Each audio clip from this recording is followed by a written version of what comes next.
भगवान की मर्जी क्या होती है, जीवन बदल जाएगा। सुनिए दोस्तों, आज हम आपको एक ऐसी कहानी सुनाने जा रहे हैं जो अपनी जिंदगी की समस्याओं से परेशान एक ऐसे व्यक्ति की है जो दिन भर भगवान से शिकायत करता रहा है। एक दिन उसकी मुलाकात भगवान से हो जाती है। फिर क्या होता है, आइए ये जानने के लिए सुनिए पूरी कहानी। एक आदमी मंदिर में सेवक था। उसका काम मंदिर की साफ सफाई करना था। भक्तों और श्रद्धालुओं द्वारा दिए गए दान में से थोड़ा बहुत उसे मंदिर के पुजारी द्वारा दे दिया जाता था। इसी से उसकी गुजर बसर चल रही थी। वह अपनी जिंदगी से बहुत परेशान और दुखी था। मंदिर में काम करते करते वो दिन भर अपनी जिंदगी को लेकर शिकायतें करता रहता था। एक दिन शिकायत करते हुए वह भगवान से बोला, भगवान जी, आपकी जिंदगी कितनी आसान है। आपको बस एक जगह आराम से खड़े रहना होता है। मेरी जिंदगी को देखो, कितनी कठिन जिंदगी जी रहा हूं मैं। दिन भर कड़ी मेहनत करता हूं, तब कहीं दो वक्त की रोटी नसीब हो पाती है। काश मेरी जिंदगी भी आपकी तरह होती। उसकी बात सुनकर भगवान बोले, तुम जैसा सोच रहे हो वैसा नहीं है। मेरी जगह रहना बिल्कुल आसान नहीं है। मुझे बहुत सारी चीजें देखनी पड़ती है, बहुत सी व्यवस्थाएं करनी पड़ती है। ये हर किसी के बस की बात नहीं है। सेवक ने भगवान से कहा, भगवान जी, कैसी बात कर रहे हैं आप? आपका काम आसान ही तो है। आपकी तरह तो मैं भी दिन भर खड़े रह सकता हूं। इसमें कौन सी बड़ी बात है? फिर भगवान बोले, तुम नहीं कर पाओगे। इस काम में बहुत धैर्य की आवश्यकता पड़ती है। सेवक ने भगवान से कहा, मैं जरूर कर पाऊंगा। आप मुझे एक दिन अपनी जिंदगी जीने दीजिए। आप जैसा बताएंगे मैं वैसा ही करूंगा। मंदिर का सेवक जिद करने लगा। उसकी जिद के आगे भगवान मान गए और बोले, ठीक है, आज पूरा दिन तुम मेरी जिंदगी जियो। मैं तुम्हारी जिंदगी जीता हूं, लेकिन मेरी जिंदगी जीने के लिए तुम्हें कुछ शर्तें माननी होगी। सेवक बोला, मैं हर शर्त मानने को तैयार हूं भगवान जी। ठीक है, तो ध्यान से सुनो। मंदिर में दिन भर बहुत से लोग आएंगे और तुमसे बहुत कुछ कहेंगे। कुछ तुम्हें अच्छा बोलेंगे तो कुछ बुरा। तुम्हें हर किसी की बात चुपचाप एक जगह मूर्ति की तरह खड़े रहकर धैर्य के साथ सुननी है और उन पर कोई प्रतिक्रिया नहीं देनी है। सेवक मान गया। भगवान और उसने अपनी जिंदगी एक दिन के लिए आपस में बदल ली। सेवक भगवान की जगह मूर्ति बनकर खड़ा हो गया। भगवान मंदिर की साफ सफाई का काम निपटाकर वहां से चले गए। कुछ समय बीतने के बाद मंदिर में एक धनी व्यापारी आया। भगवान से प्रार्थना करते हुए वह बोला, भगवान जी, मैं एक नई फैक्ट्री डाल रहा हूं। मुझे आशीर्वाद दीजिए कि यह फैक्ट्री अच्छी तरह चले और मैं इससे अच्छा मुनाफा कमाऊं। प्रार्थना करने के बाद वह प्रणाम करने के लिए नीचे झुका तो उसका बटुआ गिर गया।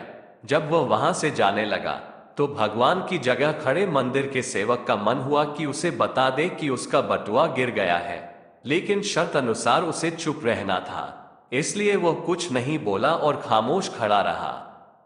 इसके तुरंत बाद एक गरीब आदमी वहां आया और वो भगवान से बोला, भगवान जी, बहुत गरीबी में जीवन काट रहा हूं। परिवार का पेट पालना है, मां की दवाई की व्यवस्था करनी है। समझ नहीं पा रहा हूं कि इतना सब कैसे करूं। आज देखो, मेरे पास बस 1 रुपया है। इससे मैं क्या कर पाऊंगा? आप ही कुछ चमत्कार करो और मेरे लिए धन की व्यवस्था कर दो।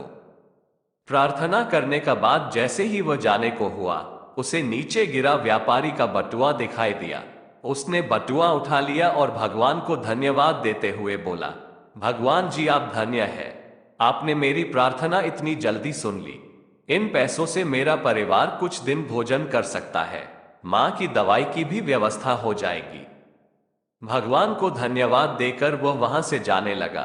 तब भगवान बने मंदिर के सेवक का मन हुआ कि उसे बता दे कि वह बटुआ तो व्यापारी का है, उसे मैंने नहीं दिया है। वह जो कर रहा है वह चोरी है, लेकिन वह चुप रहने के लिए विवश था, इसलिए मन मारकर चुपचाप खड़ा रहा। मंदिर में आने वाला तीसरा व्यक्ति एक नाविक था। वो 15 दिन के लिए समुद्री यात्रा पर जा रहा था। भगवान से उसने प्रार्थना की कि उसकी यात्रा सुरक्षित रहे और वो सकुशल वापस वापस आ सके। वह प्रार्थना कर ही रहा था कि धनी व्यापारी वहां आ गया। वह अपने साथ पुलिस भी लेकर आया था। नाविक को देखकर वह पुलिस से बोला, मेरे बाद ये मंदिर में आया है, जरूर इसने ही मेरा बटुआ चुराया होगा, आप इसे गिरफ्तार कर लीजिए। पुलिस नाविक को पकड़कर ले जाने लगी। भगवान बने आदमी को अपने सामने होता हुआ ये अन्याय सहन नहीं हुआ। शर्त अनुसार उसे चुप रहना था, लेकिन उसे लगा कि बहुत गलत हो चुका है। यदि अब मैं चुप रहा तो एक बेकसूर आदमी को व्यर्थ में ही सजा भुगतनी पड़ेगी। उसने अपनी चुप्पी तोड़ते हुए कहा, आप गलत व्यक्ति को पकड़कर ले जा रहे हैं। ये बटुआ इस नाविक ने नहीं, बल्कि इसके पहले आए गरीब व्यक्ति ने चुराया है। मैं भगवान हूं और मैंने सब देखा है। पुलिस भगवान की बात कैसे नहीं मानती।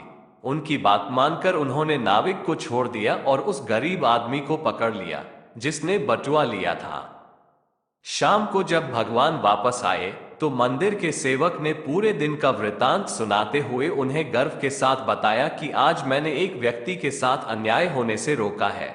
देखिए, आपकी जिंदगी जीकर आज मैंने कितना अच्छा काम किया है। उसकी बात सुनकर भगवान बोले, ये तुमने क्या किया? मैंने तुमसे कहा था कि चुपचाप मूर्ति बनकर खड़े रहना था, लेकिन वैसा न कर तुमने मेरी पूरी योजना पर पानी फेर दिया। उस धनी व्यापारी ने बुरे कर्मों द्वारा इतना धन कमाया है, यदि उसमें से कुछ पैसे गरीब आदमी को मिल जाते तो उसका भला हो जाता और व्यापारी के पाप भी कुछ कम हो जाते। जिस नाविक को तुमने समुद्री यात्रा पर भेज दिया है, अब वह जीवित वापस नहीं आ पाएगा। समुद्र में बहुत बड़ा तूफान आने वाला है। यदि वो कुछ दिन जेल में रहता तो कम से कम बच जाता। जब सेवक ने ये भगवान के मुंह से सुना तो सेवक को बड़ा आश्चर्य हुआ। सेवक ने सोचा, मैंने तो बहुत अच्छा काम किया था, लेकिन उसे पता नहीं था कि उस काम के पीछे भी कोई दूसरा राज होता है। इसलिए भगवान हमेशा हर मनुष्य के साथ वही करते हैं जो उसके लिए सही होता है, जिससे उस मनुष्य को कोई भी कष्ट ना हो। सेवक को यह सुनकर एहसास हुआ कि वह तो बस वही देख पा रहा था जो आंखों के सामने हो रहा था। उन सबके पीछे की वास्तविकता को वह देख ही नहीं पा रहा था। जबकि भगवान जीवन के हर पहलू पर विचार अपनी योजना बनाते हैं और लोगों के जीवन को चलाते हैं। हम सब भी भगवान की योजनाओं को समझ नहीं पाते हैं। जब हमारे साथ कुछ गलत हो रहा होता है या हमारे हिसाब से कुछ नहीं हो रहा होता है, तो अपना धैर्य खोकर हम भगवान को दोष देने लगते हैं। हम ये समझ नहीं पाते कि इन सबके पीछे भगवान की कोई न कोई योजना छुपी हुई होती है। ऐसे समय में हमें भगवान पर विश्वास रखकर धैर्य धारण करने की आवश्यकता है। इसलिए चिंता न करें। यदि आपकी मर्जी से कुछ नहीं हो रहा तो इसका अर्थ है कि वह भगवान की मर्जी से हो रहा है, और भले ही देर से ही सही, भगवान की मर्जी से सब अच्छा ही होता है।